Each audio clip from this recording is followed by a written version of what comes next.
When you wake up and it's not snowing, and it's not Christmas, and you act sick but mom doesn't buy it, you have to walk to school in the cold gray air.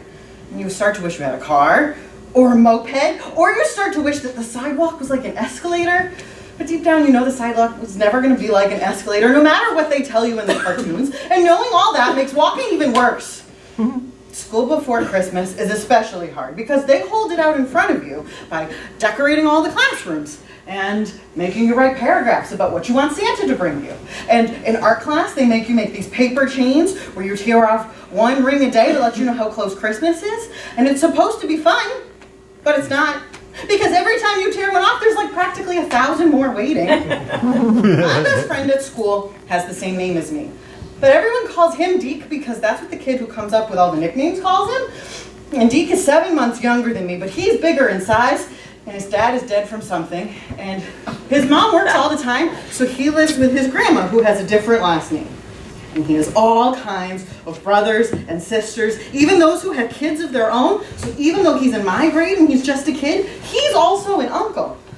But this I do not believe, because all of my uncles have mustaches, or drink beer, or both. And not only does he not have a mustache, the only time that he ever drank beer, it was out of this half-empty can that he found behind the field house, and it had an old cigarette in it, and he threw up automatically, and his eyes started watering.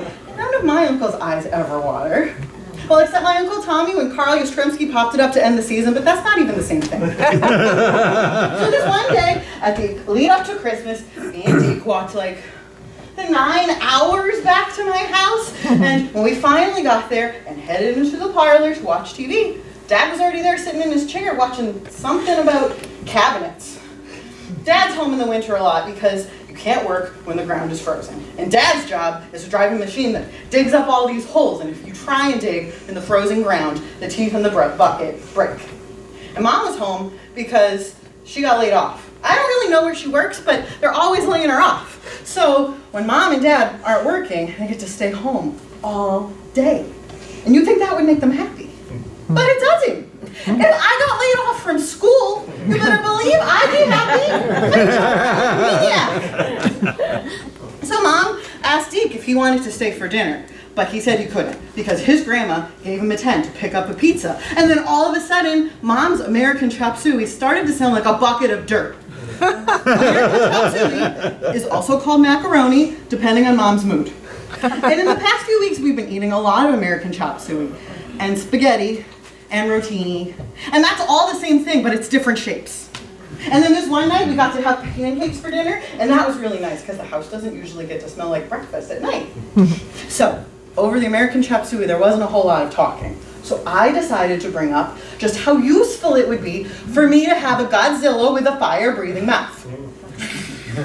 And for it to be waiting for me when I woke up on Christmas morning. But no one really even seemed to be paying too much attention. You know, it's hard when you want to talk about something, but nobody really seems to care. So it's mostly why I just keep my trap shut. After dinner, Mom said that she had to go shopping. Not for anything good, just like general stuff. I don't really like that kind of shopping, but I love going out at night. So I asked if I could go with her to maybe like pick out presents for Graham and Grandpa and Meme, and she flung a look at me like she didn't know what I was talking about. And then Dad said, take the kid, and she flung a look at him. She didn't really fling a look when she wants to. So we got our coats on, we went outside, we got into the LTD, and the skis were cold, and the engine was coughing, but it eventually started. And I looked across the street at the house of people who moved in after Mr. Kenyon left, and they had lights all over their yard, and they had the big light up snowman, and then way in the back in the trees, they have these special lights that make this design like a shooting star. They weren't messing around. So when we got to the store, Mom parked really, really far away because she's a terrible parker and she's always afraid of hitting other people's cars. So we walked like 1.5 miles to the entrance, and when we finally got there, I picked out a cart and I pushed it because I am an expert steerer. I wheeled us past jingle bells and Santa cutouts and those poison Christmas plants in red foil pots. Those plants don't look like poison, but Deke's dog knocked one over one year and he ate all the leaves, and it was the last thing he ever did in his miserable poodle life. I don't usually like to see things die, but that dog was mean and he smelled like feet. So all through the store, I kept seeing great things that would make great presents for grandparents. And the best one was this statue. And it was this old man and this old lady, and they were hugging and smiling. They were standing on top of a sign, and it said, "World's Greatest Grandparents." So Grandma and Grandpa could put that up on the mantle with all the pictures of me and my cousins. Oh, and the people that Grandma and Grandpa used to be back when cameras only did like black and white. So I held it out for Mom to see, and she just said, "Put it down, please." Which I guess is better than just no. And Mom got pretty tired of me holding out things for her to buy. So then she said, "Maybe you should go look in the toy section." And you bet she didn't have to tell me twice. So I usually like to start in the bowling ball section. Not because I actually want one, but because I really like how big and heavy they are, and how smooth and shiny. And when I'm sure that nobody's looking, I like to pretend to roll one down the aisle. And this one time, when I leaned in for my wind-up, it slipped out of my hands and slammed into the floor and rolled all the way into the fishing section and smacked into all the rods and tackle. So I walked away like I was going to look for the guy who did it. I'm perfect at looking like I didn't do something when I actually did. So then I spent some time in the toy section, and then I went over to the candy section, and that's where I ran into Mom. And she was taking down these 2 boxes of Thin Mints.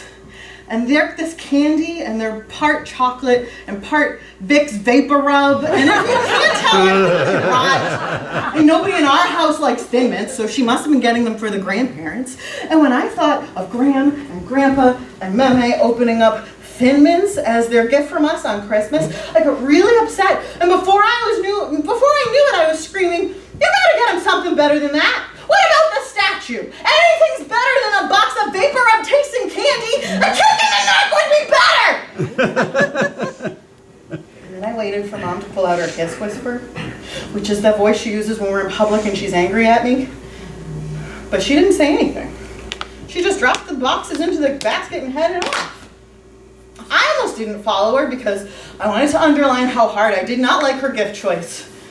But then I did because she's my ride. So, all the way to the register, I tried to keep a nice, angry face.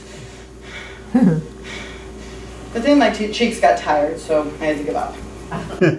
On the way home, we stopped at the Green. And it always gets decorated with all these lights and displays at Christmas and signs that say, "Peace on Earth" and "Goodwill to Men." And I like a lot of it, but for me, it's all about the gigantic Santa.